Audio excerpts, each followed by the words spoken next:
গত 15 বছর ধরে বলে আসতেছি ওয়াজ মাহফিলগুলোতে যে স্বৈরাচার আর জালেমদের পতন খুব সাংঘাতিকভাবে হয়। আপনারা খালি বলতেন হুজুর আসবে, তো বুঝলাম কখন আসবে, অধৈর্য হয়ে গিয়েছিলেন। আল্লাহর কোরআনের কথা সত্য, পৃথিবীর কোন জালেম কোন স্বৈরাচারের সম্মানজনক বিদায় হয় নাই, আল্লাহ বেইজ্জত করে দিয়েছেন সবগুলোকে। এজন্য জুলুম করা যাবে।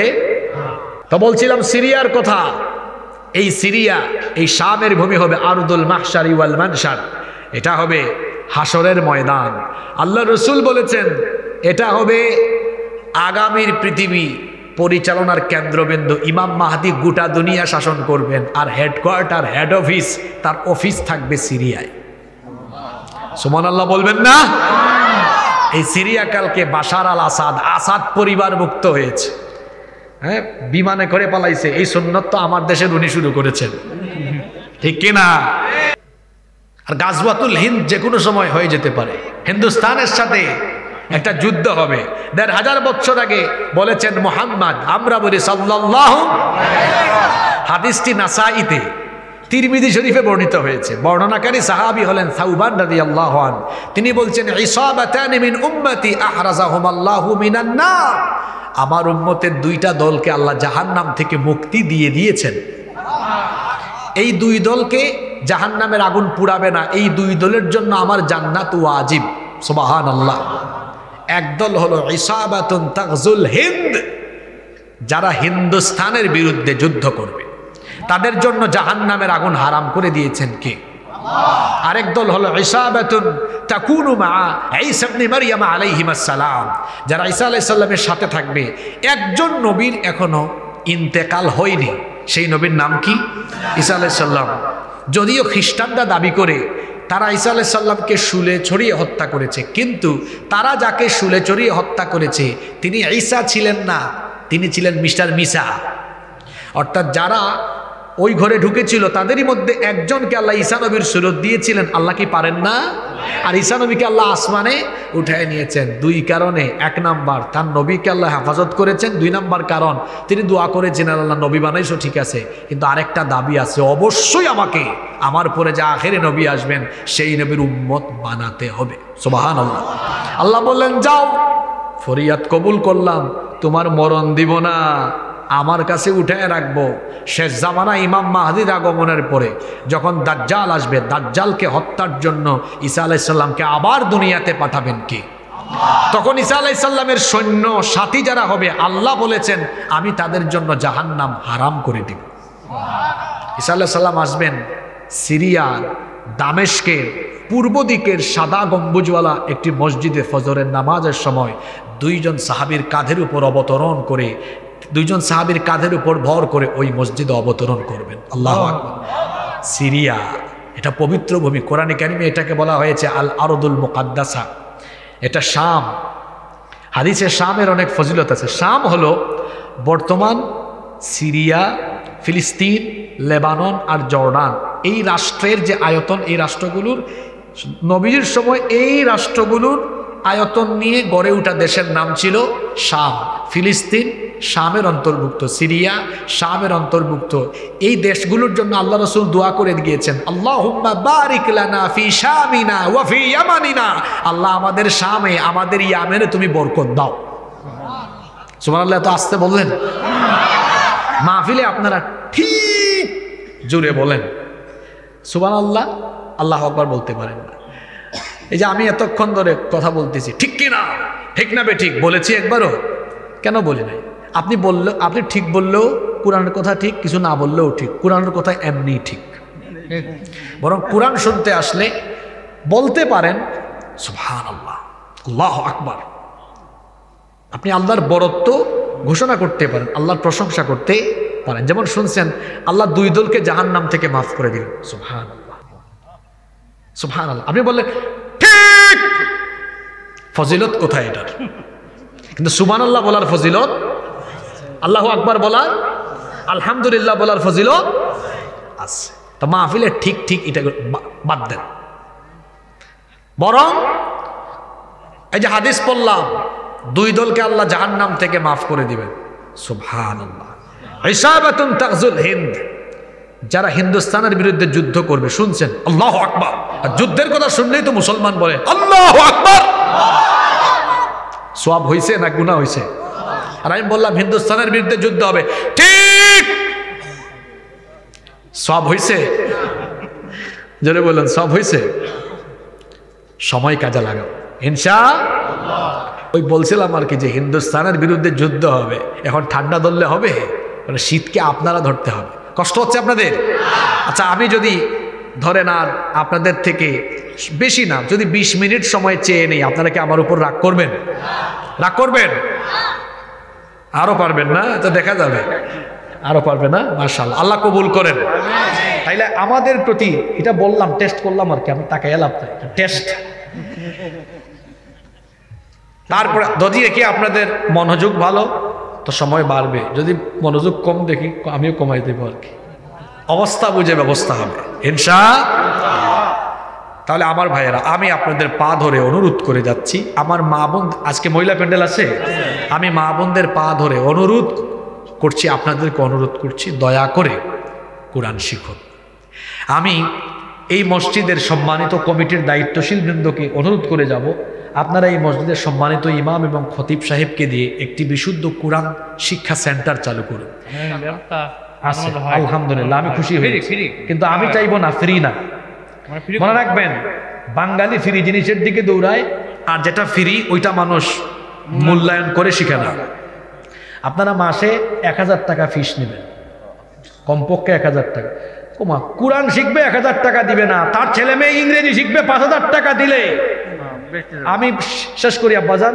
আচ্ছা বলেন আব্বাজান, এই যে ইংরেজি, গণিত, ফিজিক্স, কেমিস্ট্রি, ম্যাথমেটিক্স, এই বইগুলার দাম বেশি, সম্মান বেশি, মর্যাদা বেশি না কোরআনের বেশি? তো যদি কোরআনের সম্মান মর্যাদা বেশি হয়, তো ইংরেজি, ম্যাথ, ফিজিক্স, কেমিস্ট্রির শিক্ষকের মর্যাদা বেশি হবে না কোরআনের মর্যাদা বেশি হবে? আমার দেশের মানুষরা হুজুরদেরকে ধনী দেখতে চায় না। দেখবেন সরকারি বিভিন্ন খরচের খাতে দেখবেন আপ্যায়ন খরচ 2000 টাকা, যাতায়াত খরচ 5000 টাকা, হুজুর দিয়ে মিলাদ খরচ 200 টাকা। ঠিক আছে কথা? আপনাদের কথা বাদ দিলাম, আমার দেশের হুজুররাও হিংসুক, হুজুরও চায় না আরেক হুজুরের টাকা হোক। আর বাংলাদেশের সব, আমি আবার একটু ঠুটকাটা স্বভাবের মানুষ, মানে আমি খুব স্ট্রেইট ফরওয়ার্ড, যেটা বলি চোখের দিকে তাকাই বলি একদম। আমার দেশে হিংসুকের জাত হলো, সবচেয়ে বেশি হিংসুক হুজুর জাতি। এবং এরা এত হিংসুক, আপনি আওয়ামী লীগ আর বিএনপির মানুষকে আগামীকাল সকালে এক টেবিলে চেষ্টা করলে বসাইতে পারবেন, কিন্তু দুই দলের হুজুরকে পাল্লায় ব্যাং যেমন একসাথে রাখা কঠিন, হুজুরদেরকে এক টেবিলে বসানো তেমন কঠিন। কষ্ট পেয়েছেন আমার কথা, তাই না? এটা কেন জানেন? এই যে এই জায়গাটা এটা চিপা চাপা সংকীর্ণ, এটাকে উদার করে দেন। সবাইকে ভালোবাসতে শিখুন। কৌমিতে যিনি পড়েন, আলিয়াতে যিনি পড়েন, যিনি জামাত, যিনি হেফাজত, যিনি খেলাফত, যিনি খেলাফত আন্দোলন, জমিয়ত, যে যেখানে আছেন সব আমার ভাই। সুবহানাল্লাহ, সব আমার। এটাকে বড় করে দেন, দিলটাকে বড় করে, তাহলেই আমরা একত্রিত হতে পারবো ইনশাআল্লাহ। কই জেলখানায় তো সাইদি সাহেবকেও রাখলো, আমির হামজাকেও রাখলো, মাওলানা মামুনুল হক সাহেবকেও রাখলো, নাকি বলছে না আপনি কমি আর আপনি থাকেন। জেলখানায় কিন্তু কৌমি, আলিয়া, হেফাজত, জামাত সবগুলারে একসাথে রাখে নাই? ফেরাউনের দল কি একসাথে রাখে নাই? তো ফেরাউনের দল ঠিকই বুঝে যে হে কৌমি হোক আর আলিয়া হোক, হেফাজত আর হোক আর জামাত হোক, সবাই কিন্তু এক জিনিস, ইসলামপন্থী। ঠিক কিনা? ওদের ভাষায় এরা মৌলবাদী, এরা জঙ্গিবাদী। আমাদের দুশ্মনরা আমাদেরকে ঠিকই আইডেন্টিফাই করে, কিন্তু দুঃখ হলো আমরা তাদেরকে চিনতে পারলাম না। আল্লাহ আমাদেরকে বুঝার তৌফিক দেন। আমি অনুরোধ করে যাব, আপনারা নিয়মিত একটা কোরআন শিক্ষা সেন্টার চালু করবেন, আর ফ্রি না, 1000 টাকা করে ফিস নেবেন। হ্যাঁ, যার সমস্যা আছে তার থেকেও নেবেন, বলবেন তুমি 500 টাকা দাও। আরো সমস্যা আছে 100 টাকা দাও।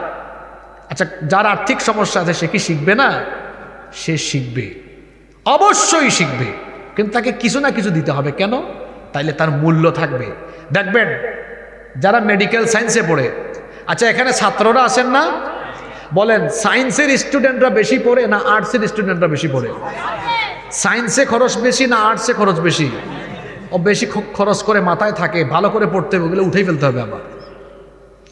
তো কোরআন শিক্ষা করে তো শুধু দুনিয়া পাবেন না, দুনিয়ার সাথে সাথে আখিরাতের জান্নাতও পেয়ে যাবেন। সুবহানাল্লাহ। একটু খরচ করবেন। যেমন আমার নিজের একটা ভার্চুয়াল বিরাট প্রতিষ্ঠান আছে, IIED, institute of Islamic education and development. সেখানে জেনারেল ব্যাকগ্রাউন্ডের এদের জন্য দিন শিক্ষার বিভিন্ন ধরনের শর্ট টাইম এবং লং টাইমের কোর্স আছে, ডিপ্লোমাও আছে, diploma in Islamic studies course আছে। সেখানে প্রায় 26টা কোর্সের সাবজেক্টের সমন্বয়ে একটা ডিপ্লোমা কোর্স, যেটাকে আমরা বলি আলিমিয়া কোর্স, আলেম বা আলেমা কোর্স। তো সেটার অনলাইন প্ল্যাটফর্মে আমাদের ক্লাস চলে, সেখানে অনেক ফি দিয়ে পড়াশোনা করতে হয়। আবার যারা আর্থিকভাবে সমস্যাগ্রস্ত তারেও আমরা ছাড় দিই না। আমি বলি আপনার সামর্থ্য অনুযায়ী দিবেন, দিয়ে দিয়ে পড়তে হবে, তখন পড়ার মূল্যায়ন থাকে। আমি এটা অভিজ্ঞতা নিয়ে বলতেছি, আমি একবার 1000 জনকে ফ্রি দিয়েছিলাম। কয় হাজার জনকে? 1000 জনকে। এটা আপনারা অনেক দূরে তো, এই যে হুজুর আমার পাশে আছেন, দেখি 1000 থেকে কমতে কমতে এখন কইমা কত হয়েছে আপনাদেরকে দেখাই। মানে আপনাদেরকে একেবারে বাস্তব জিনিসটা আজকে দেখায়া যায়। কত দেখেন তো ভাই? 646 মেম্বার ছিল, কিন্তু 1000। সব কি টাকা না ফ্রি? সব ফ্রি। প্রথম দিন ক্লাসে এসছে 1000-এর থেকে 300। এক সপ্তাহ পরে ক্লাসে পাওয়া গেছে 10 জন। কয়জন? আর যারা ফি দিয়ে পড়ে, প্রত্যেকটা সেকশনে 18 জন থাকে। 18 শুরুর দিন থাকে, সার্টিফিকেট পাওয়ার দিনও 18 জন থাকে। আপনি কি মনে করছেন আমি যে কথাগুলো বলছি এগুলো পরীক্ষা না করে বলেছি? দীর্ঘ কয়েক বছরের প্রতিষ্ঠান পরিচালনার অভিজ্ঞতা থেকে এই কথা শেয়ার করে গিয়েছি। এজন্য আমার ভাইকে অনুরোধ করে গিয়েছি, ফি দিয়ে পড়াবেন। হ্যাঁ, যার সমস্যা আছে ও দিবে, 50 টাকা দিবে। এরপরে এই টাকাটা দিয়ে কি করবেন? ইমাম সাহেব বা শিক্ষক যারা ছিলেন তাদের সম্মানে দিবেন, পাশাপাশি মসজিদ থেকে উন্নয়নমূলক কিছু কাজও আপনারা করতে পারেন। যাদের থেকে ফি নিবেন তাদেরকে বলবে, যেমন আমার প্রতিষ্ঠান অলাভজনক, এখান থেকে আমার শিক্ষকদের বেতন আমি প্রায় 2-2.5 লক্ষ টাকা এখান থেকে দিয়ে বাদবাকি টাকা, যেহেতু আমাদের এই প্রতিষ্ঠানের শেষে ডেভেলপমেন্ট শব্দটা উল্লেখ আছে, আমরা সামাজিক উন্নয়নমূলক কাজে অবদান রাখি। আলহামদুলিল্লাহ। তো আপনি এভাবে রাখেন, যেমন আমরা আমাদের প্রতিষ্ঠান চালাতে গিয়ে, এটা অনলাইন তো, আর বাংলাদেশের সব হলো ফেসবুক মুজাহিদ, তো অনেকে দেখা যায় মন্তব্য করে, এখানেও কোরআন দিয়ে আপনারা ব্যবসা শুরু করলেন, অত ব্যাকল, অত বুঝে না, আর আমাদেরও অত সময় নাই তার ওইটা দেখা বা রিপ্লাই করা। কারণ কাজের মানুষ কাজ করে আর অকর্মা পিছনে পিছনে ঘুরে। কথা বুঝতে পেরেছেন? ও আমার প্ল্যান বুঝে না। আমি চাই কোরআনের শিক্ষা থেকে পিছিয়ে পড়া একটা প্রজন্মের দুয়ারে দুয়ারে কোরআনের শিক্ষাকে পৌঁছে দেওয়া। ও এটা বুঝে না, ওর মাথায় এটা নাই। আমি অনুরোধ করে গেলাম এই এলাকায় যেন একটা কোরআন প্রশিক্ষণ কেন্দ্র চালু করা হয়। ইনশাআল্লাহ কবুল করেন। কষ্ট হচ্ছে আপনাদের, তাই না? পরবর্তী পয়েন্টগুলো অনেক সুন্দর, আপনারা সময় দিবেন আমাকে। নাম্বার 3, আমাদের প্রতি কোরআনের 3 নাম্বার দাবি হলো, আমরা বিশুদ্ধ করে কোরআন শিখে ফেললাম, এরপরে দায়িত্ব হলো বেশি বেশি কোরআন তিলাওয়াত করা এবং কোরআন শোনা। সুবহানাল্লাহ। আপনার মন খারাপ হয়ে গিয়েছে, ঋণের টেনশন, বিভিন্ন দুশ্চিন্তা, পরিবারের টেনশন, চাকরির টেনশন, ইনকামের টেনশন, কত ধরনের টেনশন। বিশ্বাস করেন, প্রতিদিন যদি আপনারা কোরআন তেলাওয়াতের আমল করতে পারেন, দেখবেন হৃদয়ে আল্লাহর তরফ থেকে এক ধরনের প্রশান্তি নেমে এসেছে। সব জিনিস কম থাকলেও দেখবেন হৃদয়ের মধ্যে শান্তি আছে, কারণ শান্তি দেওয়ার মালিক যিনি। গলার আওয়াজ বড় করে সবাই বলেন, তিনি কি? وَإِذَا تُلِيَتْ عَلَيْهِمْ آيَاتُهُ زَادَتْهُمْ إِيمَانًا। কোরআনের তেলাওয়াত করা হলে পুরো মানুষের ঈমান বাড়ে। এটা মোল্লার কথা নয়, কথাটা কার? আপনার ঈমান তরতাজা হবে, ব্যাটারিটা লোডেড হবে, ব্যাটারি ফুলফিল হবে, ব্যাটারি ফিউজ হবে না। ঘরে বাড়িতে বেশি কোরআন তেলাওয়াত করবেন। আল্লাহর নবী বলেছেন, লা তাজালু বুয়ুতাকুম মাকাবির, ঘরকে কবর বানিয়ে ফেলো না, ঘরের ভেতরে কোরআনে কারীম তেলাওয়াত করো। ইন্নাল বাইতাল্লাযী তুকরাউ ফীহি সূরাতুল বাকারা ইয়ানফিরুশ শাইতানু মিনাল বাইত। আল্লাহর নবী বলেছেন, যে ঘরের মধ্যে সূরা বাকারা তেলাওয়াত হয় ওই ঘরের মধ্যে শয়তান থাকতে পারে না। কোরআনের তেলাওয়াত শুনে ঘর থেকে শয়তান পালিয়ে যায়। তাহলে হাদিস থেকে বোঝা গেল, যার বাড়িতে কোরআনের তেলাওয়াত যত বেশি ওই বাড়িতে আল্লাহর রহমত আর বরকত কম না বেশি? যার বাড়িতে কোরআনের তেলাওয়াত কম ওই বাড়িতে শয়তানের আড্ডাখানা, শয়তানের তামাশা কম না বেশি? তা আমরা আমাদের বাড়িতে রহমত আর বরকত চাই কি চাই না? এই জন্য প্রতিদিন বাড়িতে আমরা কোরআন পড়ব ইনশাআল্লাহ। পড়বেন নাকি এমনি এমনি বললেন? সবাই পড়তে পারবেন তো? আল্লাহ সবাইকে তৌফিক দেন। তারপরে 4 নাম্বার দাবি হলো, কোরআন আপনি শিখলেন, শিখার পরে আপনি অন্যকে কোরআন শেখাবেন। বিশেষ করে আপনার অধীনস্থ যারা আছে তাদেরকে কোরআন শেখানো, এটা আপনার দায়িত্ব। যেমন আপনার স্ত্রী কোরআন না জানলে তাকে আপনি কোরআন শেখানোর ব্যবস্থা করবেন। আপনার সন্তান, আপনার ছেলে মেয়েকে কোরআনের শিক্ষা দেওয়া, এটা বাবা হিসাবে, মা হিসাবে আপনার দায়িত্ব। আহারে, আমরা অনেক পিতামাতা আছি এই জায়গায় ব্যর্থতার পরিচয় দেই। আমরা আমাদের সন্তানদেরকে ইংলিশ মিডিয়ামে পড়াই, অসুবিধা নাই, ইংলিশ মিডিয়ামে বাচ্চাদেরকে পড়ানো দরকার, আমি আপত্তি করি না। ভালো স্কুলে, ভালো মাদ্রাসায় পড়ায় কোনো অসুবিধা নাই, কিন্তু সবার আগে বাচ্চাকে আপনি কোরআন শেখাবেন। অ আ ক খ ABCD বাচ্চা শিখবে, পরে আপনার বাচ্চাকে আলিফ বা তা সা শিখাতে হবে সবার আগে। সন্তানকে কোরআন শিখান।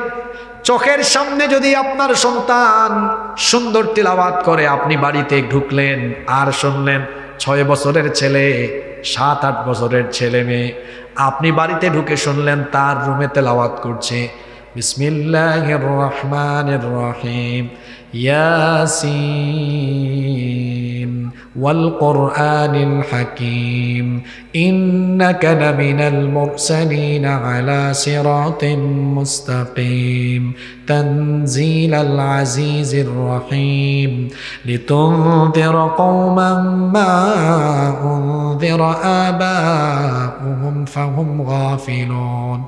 বাড়িতে শুনছেন আর ছেলে পড়ছে, মেয়ে পড়ছে, বলেন একটু ভেবে চিন্তে বলেন কেমন লাগবে? হ্যাঁ, কেমন লাগবে? কেমন লাগবে? আল্লাহর কসম, আপনার কলিজাটা ঠান্ডা হয়ে যাবে। আমার একটা মেয়ে আছে, খুব ছোট্ট, 9 মাস। তো কালকে বাসা থেকে ভিডিও পাঠিয়েছে, ও আল্লাহ আল্লাহ জপতে পারে, এটা পড়ছে। তো ও 3-4 বার এটা পড়ছে। আমি বাপ হিসাবে শোনার পরে আমি যে কি খুশি হয়েছি, এটা আপনাদেরকে কোনো কিছু দিয়ে বুঝাইতেও পারবো না। তা আমি চিন্তা করলাম যে আমার বাচ্চার আল্লাহ আল্লাহ শব্দ শুনে যদি আমার এত মজা লাগে, তাহলে এই বাচ্চা যদি হাফেজ হয়, যদি আলেম হয়, তার মা বাবার কত আনন্দ লাগবে। সুবহানাল্লাহ। আপনারা কি চান না আপনাদের ছেলে মেয়েগুলো এমন হোক? আচ্ছা বাবা বলেন তো, আপনার ছেলে আগামী রমজান মাসে তারাবিতে ইমাম দাঁড়িয়েছে, প্রথম দিন শুরু করেছে আলিফ লাম মিম যালিকাল কিতাবু লা রাইবা ফীহি হুদাল লিল মুত্তাকিন, আর শেষ তারাবিতে গিয়ে বলেছে আল্লাযী ওয়াসওয়াসু ফী সুদুরিন নাসি মিনাল জিন্নাতি ওয়ান নাস। সারা মাসে কোরআন তেলাওয়াত করেছে, মানুষকে কোরআন শুনে আছে, আর সেই মসজিদে ছেলের পেছনে আপনি মুক্তাদি হয়ে ছেলের কাছ থেকে কোরআন পুরোটা শুনেছেন। এর চেয়ে জান্নাতে সুখ বাপের জন্য আর কি হতে পারে? কি হতে পারে? কি হতে পারে বলেন? আপনার ছেলে আপনাকে 100 কোটি টাকা উপার্জন করে হাতে দিলেও এত আনন্দ লাগবে না সে যদি আপনার এরকম কোরআন শোনাইতে পারে যতটা আনন্দ লাগবে। এরকম সন্তানগুলো হোক, আপনারা চান না? আপনার প্রতি কোরআনের 4 নম্বর দাবি হলো আপনার অধীনস্থদেরকে কোরআন আপনি শিক্ষা দিবেন, না দিলে আপনি দায়ী। এই বাচ্চা কিয়ামতে বলবে, আমার দিকে তাকান, এই বাচ্চা বলবে, আল্লাহ আমার বাপ আমাকে ইংরেজি শিখিয়েছে, বাংলা শিখিয়েছে, কোরআন শিখায় নাই, আমার বাপকে আমার সামনে আনেন।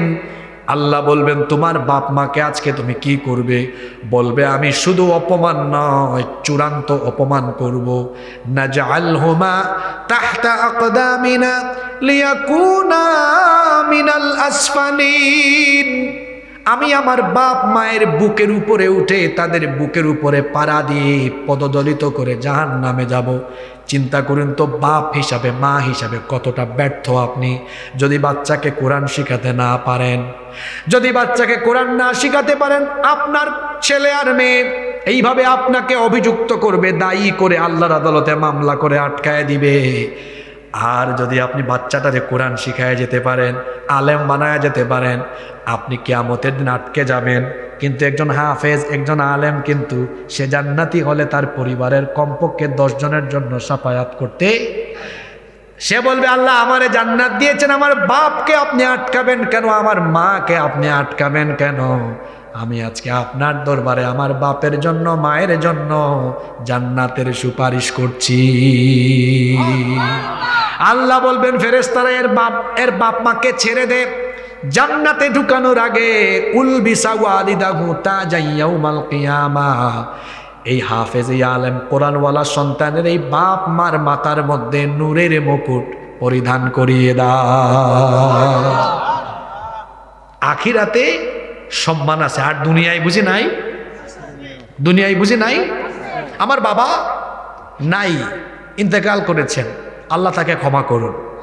তিনি যদি আজকে বেঁচে থাকতেন আর তিনি যদি দেখতেন তার ছেলে বগুড়ায় গিয়ে মানুষকে কোরআন শোনাচ্ছে, তা আমার আব্বার খারাপ লাগতো না ভালো লাগতো? দুনিয়াতেও সম্মান, আখিরাতেও। আমাদের উপরে কোরআনের 4 নাম্বার দাবি, আমার অধীনস্থদেরকে আমি অবশ্যই কোরআন শিক্ষার ব্যবস্থা করব। রাজি আছেন? মিলান দেখেন তো কয়টা পূরণ করছেন। নাম্বার 5, বেশি কষ্ট হয়ে যাচ্ছে আপনাদের, আমি বড় জোর আর আপনাদের থেকে 11 মিনিট সময় নেব। হ্যাঁ, কষ্ট হচ্ছে? বগুড়ার দই যেমন মজা, আজকে খাওয়াইছেন আপনারা, বগুড়ার দই যেমন মজা, বগুড়ার শ্রোতাও তেমন মজা। আমি গত 7-8 বছর ধরে বগুড়াতে যতবার আসছি কথা বলছি, কোনোদিন আমার খারাপ লাগে নাই। বগুড়ার মানুষ ধরলে ছাড়ে না, আলহামদুলিল্লাহ। আল্লাহ ভালোবাসা কবুল করেন। 5 নাম্বার দাবি হলো, যতটুকু পারেন আপনি কোরআন যথাসাধ্য মুখস্থ করবেন। সবাইকে হাফেজ হতে হবে বিষয়টা এমন নয়। যেমন আরব দেশগুলোতে এমন আছে, তারা তাদের কারিকুলামে কোরআনের কিছু অংশ, নির্ধারিত অংশ হিফজ করা বাধ্যতামূলক করেছে। আমার দিকে তাকান তো বাবারা, ভাইয়েরা, যদি আমার দেশের শিক্ষা এমন হতো, এমন হলে কেমন হতো একটু শুনেন। এই যে স্কুল, কলেজ, মাদ্রাসা না থেকে যদি একমুখী শিক্ষা হতো, কিরকম? আমার দেশের শিক্ষা প্রতিষ্ঠানে ইংরেজি, বাংলা, সমাজ বিজ্ঞান, অর্থনীতি, পৌরনীতি, আইসিটি সব থাকবে। তার সাথে প্রত্যেক ক্লাসে কোরআন থাকবে, হাদিস থাকবে, ফিকহ থাকবে, আরবি থাকবে, এর সাথে কোরআনের একটা সিলেবাস। আমার দিকে থাকান, প্লে নার্সারি বাদ দিলাম, ওদেরকে আমরা দিন আদব কায়দা শিখালাম, আদব কায়দা শিখালাম। মানুষকে দেখলে সালাম দিতে হয়, তারপরে ভাত খাওয়ার সময় বিসমিল্লাহি আলা বারকাতিল্লাহ, ঘর থেকে বেরোলে বিসমিল্লাহ, বিসমিল্লাহি তাওয়াক্কালতু আলাল্লাহ পড়তে হয়। আদব কায়দা, দোয়া দুরূদ শিখালেন।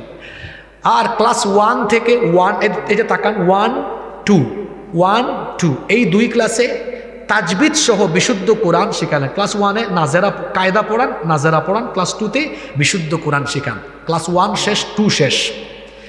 ক্লাস 3, 4, 5, 6, 7, 8, 9, 10, 8টা ক্লাস। কয়টা ক্লাস? 8টা ক্লাস। 8টা ক্লাসে প্রত্যেক বছর 3 পারা সিলেবাসে ঢোকান, যে 3 পারা তোমাকে মুখস্থ করতেই হবে। 3 পারা সমান হাফেজে কোরআনে কত 20টা?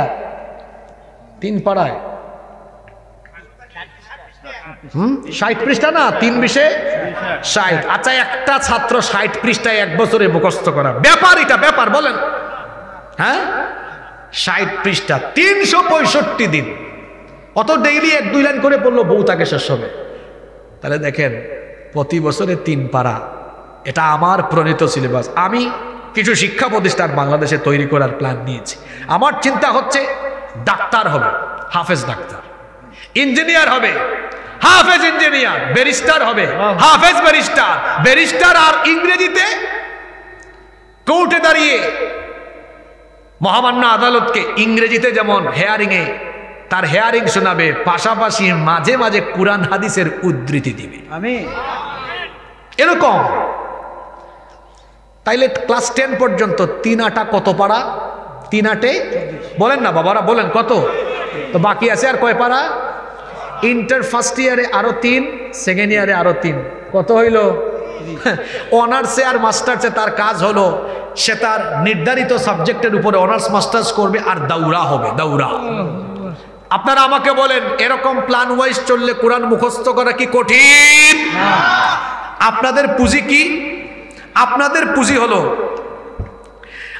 পুঁজি হলো আলাম তারা কাইফা ফাআলা রাব্বুকা বিআসহাবিল ফিল, এই সূরা থেকে কুল আউযু বিরাব্বিন নাস, এই 10টা, এর বাইরে আর কিছু। কেন? আল্লাহ যদি কিয়ামতে জিজ্ঞেস করেন এত লম্বা হায়াত দিলাম আর পারো নাই? কোরআন মুখস্থ করার কৌশল আপনাদেরকে দিই। আপনারা তো ছাত্র না, আমরা এরকম প্রতিষ্ঠান, আপনারা দোয়া করবেন আমরা যেন করতে পারি। আল্লাহ আমাদেরকে তৌফিক দেন। এটা তো করলে এই সুযোগ জেন জির ছেলেরাও পাবে না, এটা আলফা জেনারেশন ভোগ করবে। সামনে যে জেনারেশন আসবে আপনারা দোয়া করবেন ওই জেনারেশনকে আমরা যেন এভাবে গড়ে তুলতে পারি। আপনারা কি করবেন? আপনাদের জন্য একটা সিলেবাস আমার আছে। সিলেবাসটা হলো এই, যার মেধা যেমন যেমন আমি স্কুলে পড়তাম, আমার বাবা আমাকে, আমার 14 গোষ্ঠীতে কোনো আলেম নাই, আমার বাবা আমাকে স্কুল থেকে ধরে মাদ্রাসায় দিয়েছেন। আমি স্কুল পড়ুয়া, মাদ্রাসা পড়ুয়া, আমি আলহামদুলিল্লাহ স্কুলেও পড়েছি, মাদ্রাসা থেকে সর্বোচ্চ ডিগ্রি নিয়েছি, বিশ্ববিদ্যালয় থেকেও সর্বোচ্চ ডিগ্রি নিয়েছি, সব জায়গায় পড়াশোনার সুযোগ আমার হয়েছে। তো আমি হাফেজ হতে পারিনি, কিন্তু আলহামদুলিল্লাহ এখন আমি কোরআনে কারীম পড়তে পড়তে পড়তে পড়তে নিজেই হাফেজ হওয়ার পথে আছি আলহামদুলিল্লাহ। কিভাবে পারবেন? এটা অনেক সহজ। এক আয়াত শিখেন না, আরে এক আয়াত করে শিখলেও তো 6000, যদি 6200 ইখতলাফ আছে তো 6236, 6666, 6000-এর উপরে ইখতলাফ আছে। আমি ইখতলাফ বাদ দিয়ে যদি ধরি 6000-এর উপরে, তো 6 বা 6500 দিন, কয়েক বছর তো লাগে। দেখেন কোরআন শিখা কত সহজ। একটা আয়াত ধরেন, সূরা নাবা 30 পারার প্রথম সূরা, আজকে এক আয়াত পড়েন, আম্মা ইয়াতাসাআলুন, 2 শব্দের এক আয়াত মুখস্থ করেন, সারাদিন এটা পড়েন, এক হরফ পড়লেই তো 10 নেকি, সুবহানাল্লাহ। আগামীকাল আর এক আয়াত পড়েন, আনিন নাবাইল আযীম, 3 নাম্বার দিন আর এক আয়াত পড়েন, আল্লাযী হুম ফীহি মুখতালিফুন, 4 নাম্বার দিন আর এক আয়াত, কাল্লা সায়ালামুন, 5 নাম্বার দিন, সুম্মা কাল্লা সায়ালামুন। কয় আয়াত হইল? আমার এখন 1 রাকাতের পুঁজি হয়ে গেছে আলহামদুলিল্লাহ। কোরআন মুখস্থ করে কোরআন ধরে রাখার কৌশল কি? যা মুখস্থ করবেন তার নামাজে অ্যাপ্লাই করবেন। 5 নাম্বার দিনই আপনি শুরু করেন, আম্মা ইয়াতাসাআলুনা আনিন নাবাইল আযীমিল্লাযী হুম ফীহি মুখতালিফুন কাল্লা সায়ালামুনা সুম্মা কাল্লা সায়ালামুন। আল্লাহু আকবার। 1 রাকাত হয়ে গেছে না?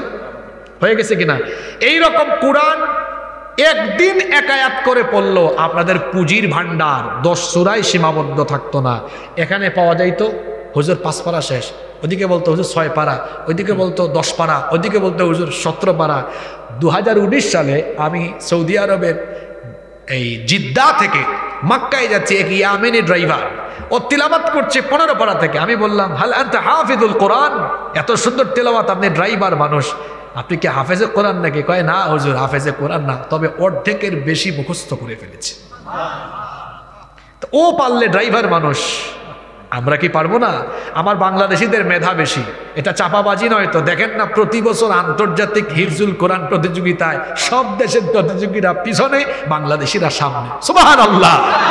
বিশ্বাস করেন আপনারা অনেক, আর উত্তরবঙ্গের মানুষ বেশি মেধাবী, কারণ এখানে ভেজাল কিছুই নেই। যে শাকসবজি আর যে পরিমাণ, আপনাদের এলাকার সব কিছু মজা জানেন, আপনাদের গরুর গোশত মজা হবে না কেন? মজা বলেন। আপনারা এটা ধান খাওয়াইয়া ধান খেতে জবাই দেয়, ওইখানে মনে রান্না করে। শাকসবজিগুলো তরতাজা, এজন্য চেহারা, এই দেখেন আমার ডানে বামে যারা বসছেন চেহারা তেলতেলা, আপনাদের সুন্দর চেহারা, এই যে খান ভালো। আমার চাচাদের বয়স, আমি উত্তরবঙ্গে ওই দিন কোথায় জানি না, দাঁড়ান আমি বলতেছি, পঞ্চগড়ের পাশে কি ঠাকুরগাঁও, ঠাকুরগাঁওয়ে 100 বছরের উপরে এক চাচা আমার কাছে এসে বলতেছেন আমি একটা কবিতা লিখছি, পড়েন তো। আমি কবিতার ওই খাতা ওইটা হাতে নিয়ে বললাম, চাচা বয়স কত? কই বিশ্বাস করবেন না ভাই, 100-র উপরে আছে। আল্লাহ, ফিজিক্যাল ফিটনেস। আর এখন দেখেন না, এই জেনজির ছেলেরা 18-19 বছরের বয়স, তার গালের দুই পাশের এই যে মাংস, এগুলো হাড্ডির চিপার ভিতরে ঢুকে গেছে, এমনে ফার্মের মুরগির মতো জিমাই জিমাই হাঁটে। কেন জানেন? ও রাত 3টা-4টা পর্যন্ত মোবাইলে তাহাজ্জুদ পড়ে,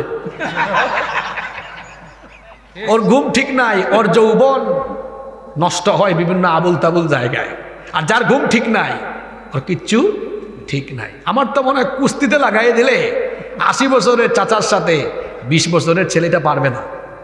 কেন পারবে না জানেন? এর সব কিছু ফিউজ হয়ে গেছে, চাচার কিছুই ফিউজ হয় না এখনো। কথা বুঝেন নাই আপনারা? অত ফিউজ মাল কিছুই নাই তার। যুবক ভাইদেরকে বলছি, মোবাইলের ব্যবহার করেন, অপব্যবহার করা যাবে।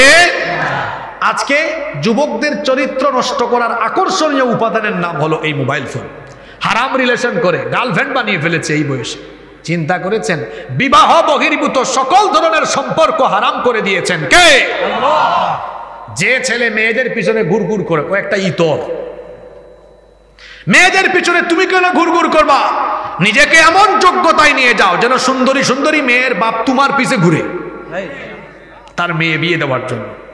চরিত্র সুন্দর বানাও, কেরিয়ার সুন্দর বানাও। আল্লাহ বুঝার তৌফিক দেন। তাহলে কোরআন শিখার কৌশল বলে দিয়ে গেলাম, পারবেন তো ইনশাল্লাহ? এটা আমাদের প্রতি কোরআনের কয় নম্বর হক? 5।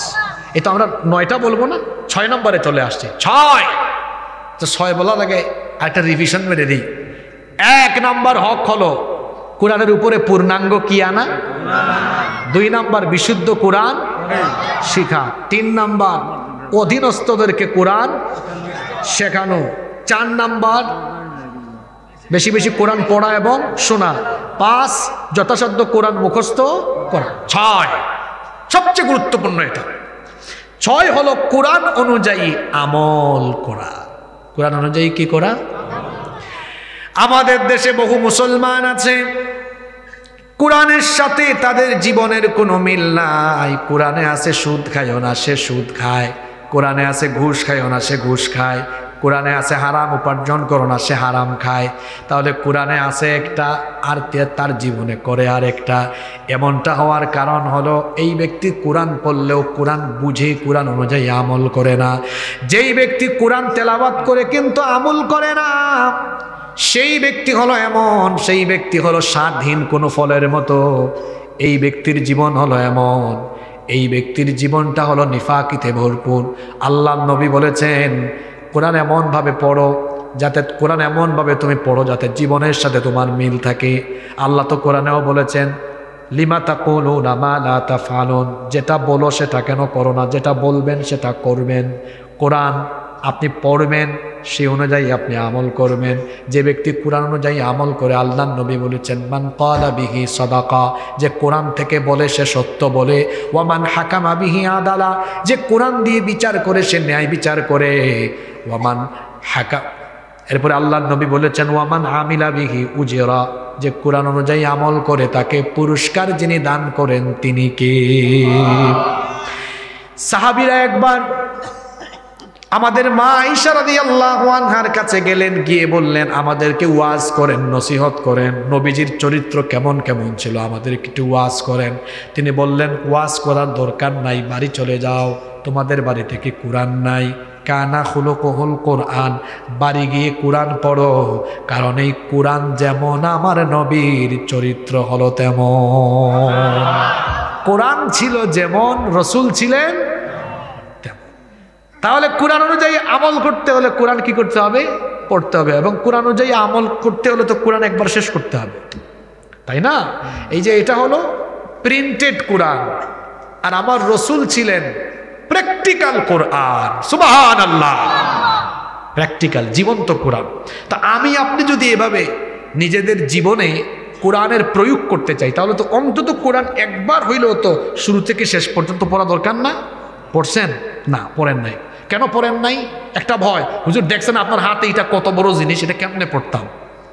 দেখবেন পরিকল্পনা নিলে বড় জিনিস। আচ্ছা, আপনাদের বগুড়া শহরে যে বড় বড় বিল্ডিংয়ের কাজ কি কন্ট্রাক্টর, ঠিকাদার, মিস্ত্রি আইসাই শুরু করে, না তার আগে ইঞ্জিনিয়ার প্ল্যান বানায়?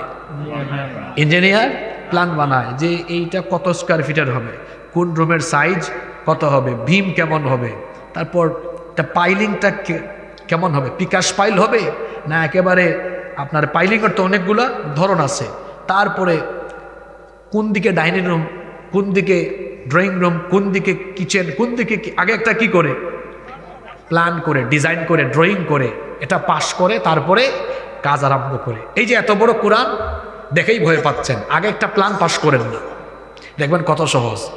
একটা প্ল্যান দিয়ে দিই, কত সহজ। শোনেন, আমার দিকে তাকান। প্রতিদিন যদি কোরআনের 5 আয়াত পড়েন, কয় আয়াত? অর্থসহ পড়বেন, এটা থেকে না, এইটা দিয়ে পড়লে আপনি বুঝবেন না। আমি 5টা তফসিরের নাম বলি, এগুলো বাজারে বাংলা পাওয়া যায়। তাফহিমুল কোরআন, তাফসির ফি জিলালিল কোরআন, তফসিরে জালালাইন, মারিফুল কোরআন, তফসির ইবনে কাসির, এগুলো বাংলা অনুবাদ করা আছে। 2,500 3,000 টাকা হইলে এক সেট তফসির কিনে বাড়িতে রাখতে পারবেন। প্রতিদিন 5 আয়াত অর্থ, আর নিচে দেখবেন টিকা সহ ব্যাখ্যা লেখা আছে। 5 আয়াত পড়তে সময় লাগবে 15 থেকে 20 মিনিট। 5 আয়াত করে প্রতিদিন পড়লে পুরা কোরআন পড়তে সময় লাগবে 4 বছর। ক্যালকুলেটরে হিসাব মিলায় বলতেছে, কয় বছর? 5-এর জায়গায় যদি দেরি 10 আয়াত করে পড়েন সময় লাগবে। কেউ যদি 10-এর জায়গায় 20 পড়তে পারেন সময় লাগবে। দেখছেন কত সুন্দর পরিকল্পনা? হ্যাঁ, এই পরিকল্পনা যদি নেন, আগামী বছর যদি এই মাহফিল হয়, আগামী বছরের আগে এখানে বহু শ্রোতা থাকবে যারা একবার কোরআন পড়েছে। আমার দেশে বহু বক্তা আছে যারা এখনো পুরা কোরআন না 1/3ও অর্থ পড়তে পারে নাই। অনেকে তো আছে দেখা দেখি এখন নেমে গেছে, দেখা দেখি নেমে গিয়েছে। ওই যে বললাম, আমরা একাডেমিক লাইন থেকে উঠে আসা মানুষ, অনার্স মাস্টার শেষ করে তফসিরের উপর পড়াশোনা করে তারপর কোরআনের ছাত্র হয়ে মানুষের সামনে একটু কোরআন বলার চেষ্টা করি। এখন অনেকে আছে মুশন ফুসন করে আইসাই নেমে যায় না। আমরা আসছি কিভাবে? আমার জীবনে প্রথম আমি বক্তৃতা করেছি ছাত্র থাকাকালীন জুমার নামাজে। আর ছাত্র জীবনে মানুষ বয়ানে দিত আসরের টাইমে, তারপরে একটু প্রমোশন হয়েছে। যখন মাস্টার শেষ হইল দেখলাম মানুষ একটু মাগরিবের টাইমে দেয়। তো মাগরিবের টাইমে দেওয়ার পরে কিছুদিন পর মানুষ আর একটু প্রমোশন দিচ্ছে, কয় না এরা এসার পরে দাও। তো এসার পরে করতে করতে কিছুদিন পর আরেকটু প্রমোশন, কয় না এরা রাতে মূল টাইমে দাও। তো এভাবে আপনি উঠে আসবেন, এভাবে আপনি উঠে আসবেন। উস্তাদদের দোয়া নেবেন, উস্তাদদের সুহবতে চিরকাল থাকবেন। মনে রাখবেন, মুরব্বী যান নাই, উস্তাদদের সোহবত যান নাই, এই ব্যক্তি যে কোনো সময় পথভ্রষ্ট হয়ে যেতে। তো বলছিলাম কোরআন অনুযায়ী আমলের কথা। আমল করতে হলে তো পড়তে হবে, আমাদের পড়ালেখা বাড়াতে হবে। একটা সিলেবাস দিয়ে গেলাম, দেখি তো কে মনে রাখছেন। প্রতিদিন 5 আয়াত করে পড়লে কয় বছর? 10 আয়াত করে পড়লে, 20 আয়াত করে পড়লে। নাও টেক ইউর ডিসিশন, আপনি সিদ্ধান্ত নেন আপনি কয় আয়াত পড়বেন। 20 আয়াত করে পড়তে পারবেন? আচ্ছা, আবেগে হাত তোলার দরকার নাই। দেখি তো 20 আয়াত পরে পড়তে পারবেন, সিদ্ধান্ত নিতে পারবেন এমন কয়জন আছেন? আবেগে তুলিয়েন না। আচ্ছা আচ্ছা, একজন পাইলাম। 10 আয়াত করে পারবেন? আচ্ছা, আরো কয়েকজন। 5 আয়াত করে? আচ্ছা, আপনাদেরকে শুকরিয়া, আপনারা চুজ করেছেন 5, 10, 20। বাকি যারা আছে হেরা কোন পার্টি? এটা আমারে বলেন, তারা কি 20-এর উপরে? আচ্ছা, আমার মনে হয়, শোনেন, আমি কাউকে লজ্জা দিব না, আমি বুঝতে পেরেছি বাকিরা তিলাওয়াত জানেন না। তো আপনাদের জন্য কি আমাদের পদক্ষেপ নেওয়া উচিত না? এই যে ওনারা পদক্ষেপ নেবেন, আপনারা কোরআন শিখবেন। দেখছেন আমরা খালি বছরে একদিন চিল্লাইয়া লাফাইয়া গান গায়া গজল গায়া আর আজান দিয়া মাহফিল শেষ করে চলে গেলে আমার এই ভাইগুলোর কি হবে যারা এখনো কোরআন শিখলো না? কি হবে বলেন? এজন্য আমি ধন্যবাদ জানাচ্ছি আপনাদেরকে, এই যে লক্ষ লক্ষ টাকা খরচ করে আয়োজন করলেন।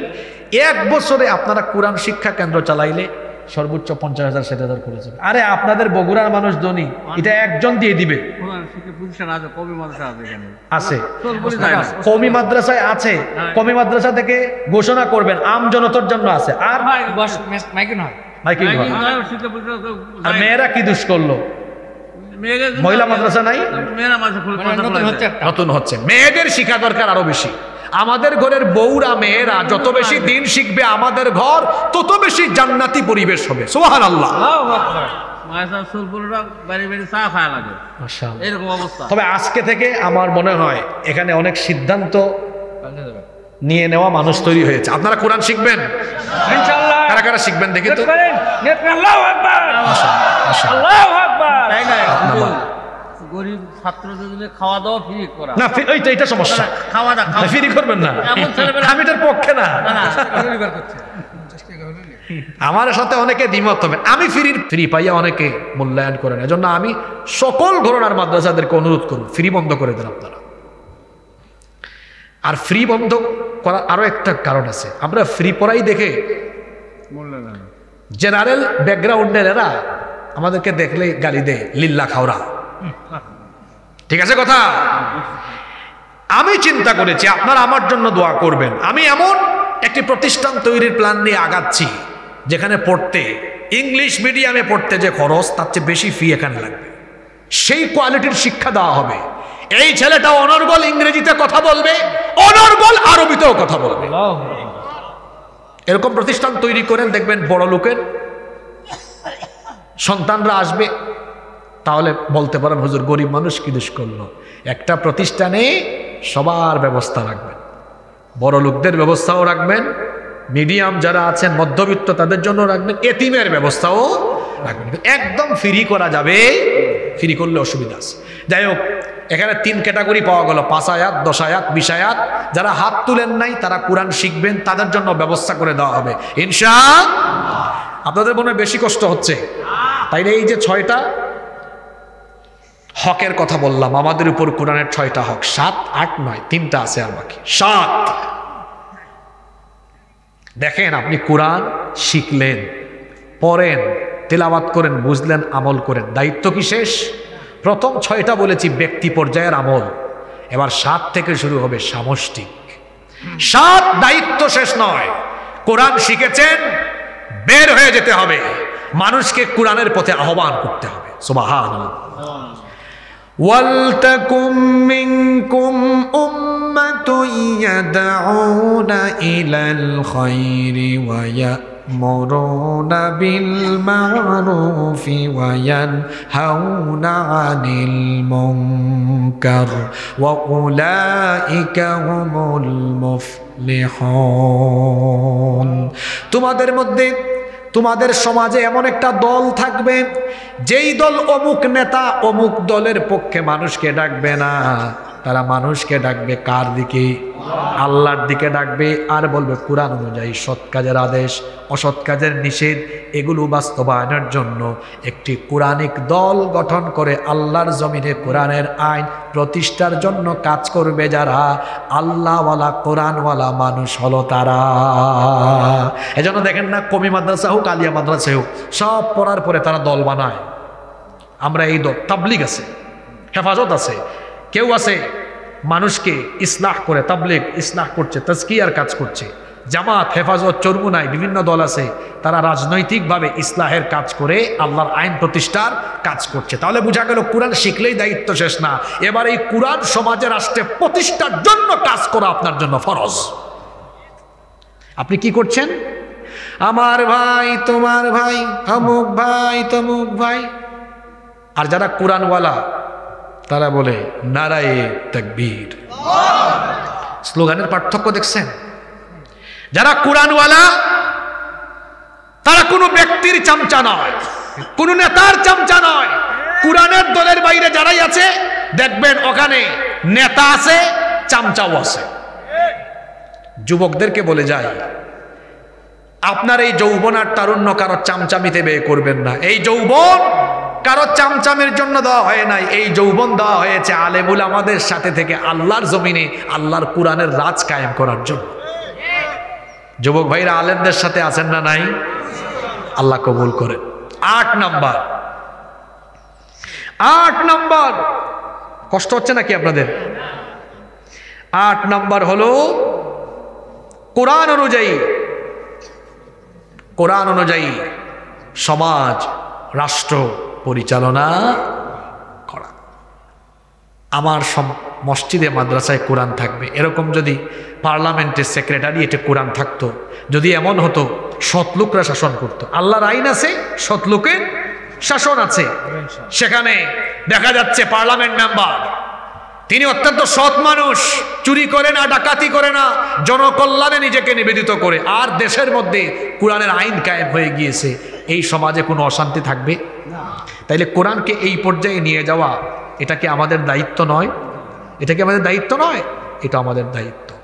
9 নাম্বার হক হলো আজীবন এই কোরআনের সাথে লেগে থাকা। আজীবন কোরআনের সাথে।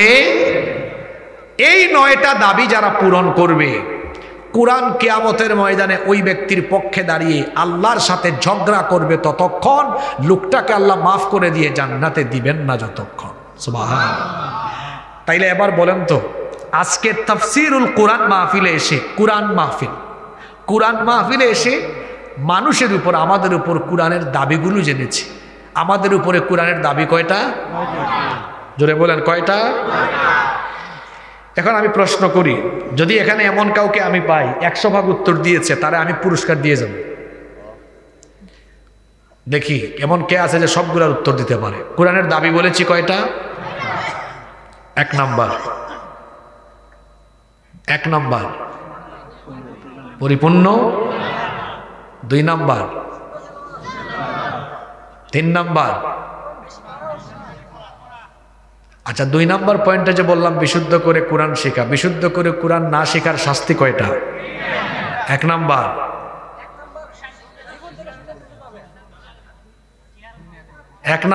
নামাজ হবে না, নামাজ বাতিল।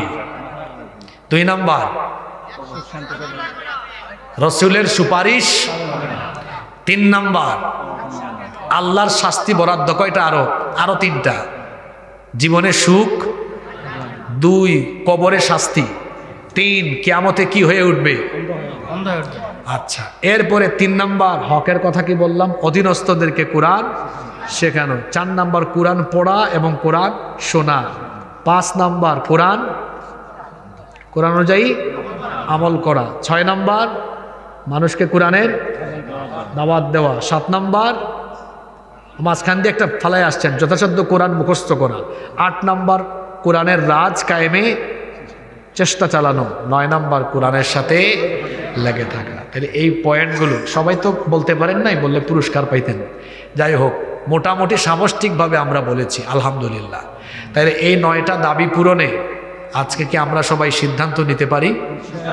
যদি সিদ্ধান্ত নিতে পারি, লক্ষ লক্ষ টাকা খরচ করে আজকের এই আয়োজন সফল হবে, সার্থক হবে ইনশাআল্লাহ। এই 9টি দাবি পূরণের সকল তৌফিক আল্লাহ আমাদের সবাইকে দান করে দেন। খুব ভালো মানুষ, খুব ভদ্র মানুষ আপনারা, মনে থাকবে আপনাদের কথা আমার। কেউ দাঁড়াবেন না। খাবারের শেষ অংশটা খুব মজা, তাই না? এজন্য মানুষ চেটে পুটে খায়। এজন্য শেষ অংশ যেমন মজা, মাহফিলের শেষ অংশ মুনাজাত, এইটাও গুরুত্বপূর্ণ। কারণ এরপরে জীবনে কোনোদিন আর মুনাজাত নাও পেতে পারে। এটা গুনাহ মাফের একটা মাধ্যম হয়ে যেতে পারে। কেউ উঠবো না। দেখি আমাদের মাহফিল কমিটির সম্মানিত সভাপতি সাহেবের কোনো কথা আছে কিনা, যদি থাকে আমরা শুনবো। আর এটা কিতা, এটা তো সিলেটি মাথন ভাল লাগে হয়েছে। সিলেটি মাত মাতলে আপনারা বুঝবানি। আমরা সিলেটি হল গাজবাতুল হিন্দের জন্য আমরা রেডি। কেন? ওরা বলেছে চট্টগ্রাম, সিলেট আর রংপুর নিয়ে নিবে, আর আমরা সিলেটিরা বলেছি আও, আইয়া খালি হামাও, হামাইলে আমরা বাদাম দেব। কিতা দেব? এই তো সিলেটি তো বলে ফেললাম আমি। আও, আইয়া হামাও, হামাও মানে আসো, এসে ঢুকো, হামাও, হামাইলে বাদে বাদাম দেব। বাদাম মানে বুঝছেন তো, দিমু আল্লাহ খান দিমু। সিলেটিরা কিন্তু খুব সাহসী, কারণ আমরা শাহজালাল রহমতুল্লাহ আলাইহির রুহানি সন্তান। আপনাদের কথা তো বলতেছি, একটু সময় দেন। আপনাদের কথা বলি নাই কেন? কারণ আপনাদের কথা তো বলে নাই এরা। যদি বলতো বগুড়া আমাদের থেকে আরো এগিয়ে, কারণ এখানেও তো পীর মাশায়েখ আছে। শুধু পীর মাশায়েখ না, বগুড়া অনেক কারণে বিখ্যাত। বগুড়া অনেক কারণে বিখ্যাত। আর সিলেট হোক আর বগুড়া হোক, আমরা সবাই আমাদের পরিচয়, আমরা বাংলাদেশি, আমরা মুসলমান, আমরা এক দেশের নাগরিক, আর আমরা এক মা বাপের সন্তান, ঠিক না? আল্লাহ আমাদেরকে কবুল করেন। তো সিলেটি মাথুন দা যাইছেন হুনাই লিছে আইয়া হামাইলে বাদাম দেবো, কিতা দেবো? এতক্ষণ যে বললাম এগুলো গজল না?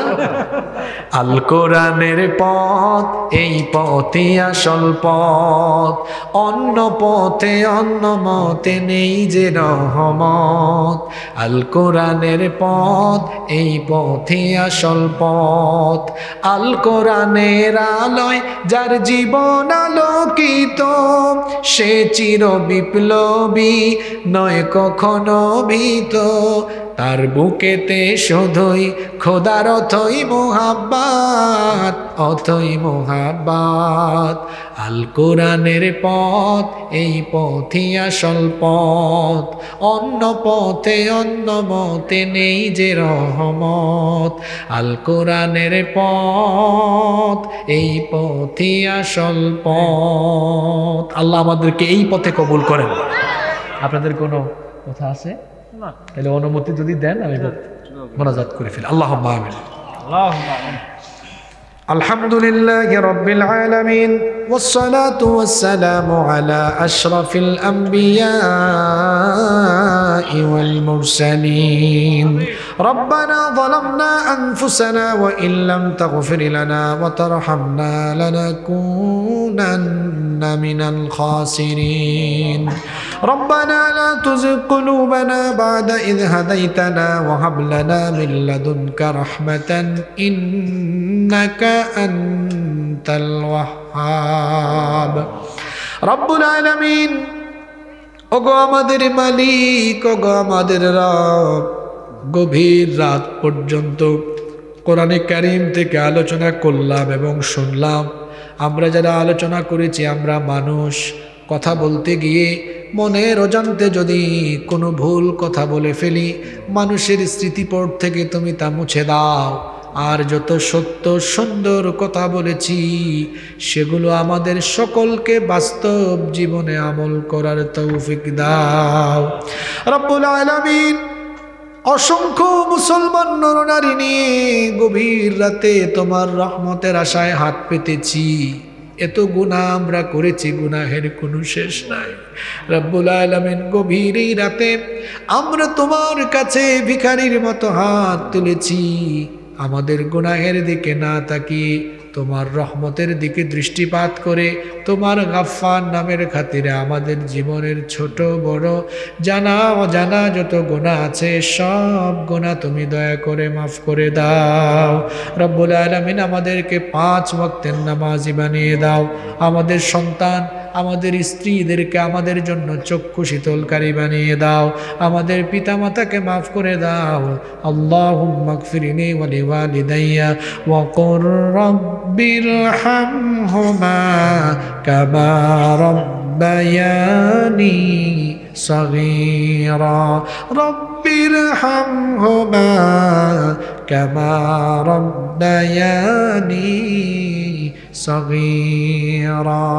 রব্বুল আলামিন আমাদের আত্মীয় স্বজন যারা কবরে চলে গিয়েছেন তাদেরকে মাফ করে দাও রব্বুল আলামিন। আমাদের মধ্যে যারা অসুস্থ তাদেরকে শিফা দান করে দাও। ওগো আমাদের মালিক, ওগো আমাদের রব, আমাদের মধ্যে যারা ঋণগ্রস্ত আছেন ঋণ পরিশোধের ব্যবস্থা করে দাও। আমাদের চাকরি বাকরি ব্যবসা বাণিজ্য উপার্জনে বরকত দিয়ে দাও। সকল বালা মুসিবত থেকে আমাদেরকে হেফাজত করো। কুয়াশাচ্ছন্ন এই রাতে রাস্তাঘাটে আমরা এতিমের মতো চলাফেরা করি রব্বুল আলামিন। কুয়াশাচ্ছন্ন এই রাতে তুমি আমাদেরকে রাস্তাঘাটের সকল বালা মুসিবত থেকে হেফাজত করো রব্বুল আলামিন। এই এলাকায় মাদ্রাসা মসজিদ আছে, মাদ্রাসা মসজিদকে কবুল করে নাও। যারা এখানে খেদমত করেন তাদেরকে মাফ করে দাও রব্বুল আলামিন, তাদের ইজ্জত সম্মান বাড়িয়ে দাও। আজকের মাহফিলকে কবুল আর মঞ্জুর করে নাও। এই মাহফিলের সাথে যারা যেভাবে সম্পৃক্ত, টাকা দিয়ে, পয়সা দিয়ে, দান সৎকা করে, মেধা দিয়ে, বুদ্ধি দিয়ে, পরামর্শ দিয়ে, যে যেভাবে সহযোগিতা করেছেন তাদের সবাইকে মাফ করে দাও। মাহফিলে আমরা যারা শামিল হয়েছি, মাহফিলকে কিয়ামতের দিন আমাদের নাজাতের ওসিলা বানিয়ে দিও রব্বুল আলামিন। আমার দেশকে দেশি বিদেশি ষড়যন্ত্র চক্রান্ত থেকে হেফাজত করো। এই দেশের উপরে রহমত বরকত নাজিল করো। আমাদের সবাইকে আমৃত্যু দিনের উপরে অটল অবিচল থাকার তৌফিক দান করো। সাল্লাল্লাহু তাআলা আলা খায়রি খালকিহি মুহাম্মাদিন ওয়া আলিহি ওয়া আসহাবিহি আজমাইন বিফadli সুবহান রাব্বিকা রাব্বিল ইজ্জাতি আম্মা ইয়াসিফুন ওয়া সালামুন আলাল মুরসালিন ওয়ালহামদুলিল্লাহি রাব্বিল আলামিন। ওয়া জাআল আখিরা কালামিনা ইনদাল মাউতি লা ইলাহা ইল্লাল্লাহু মুহাম্মাদুর রাসূলুল্লাহ। আসসালামু আলাইকুম ওয়া রাহমাতুল্লাহি ওয়া বারাকাতুহু।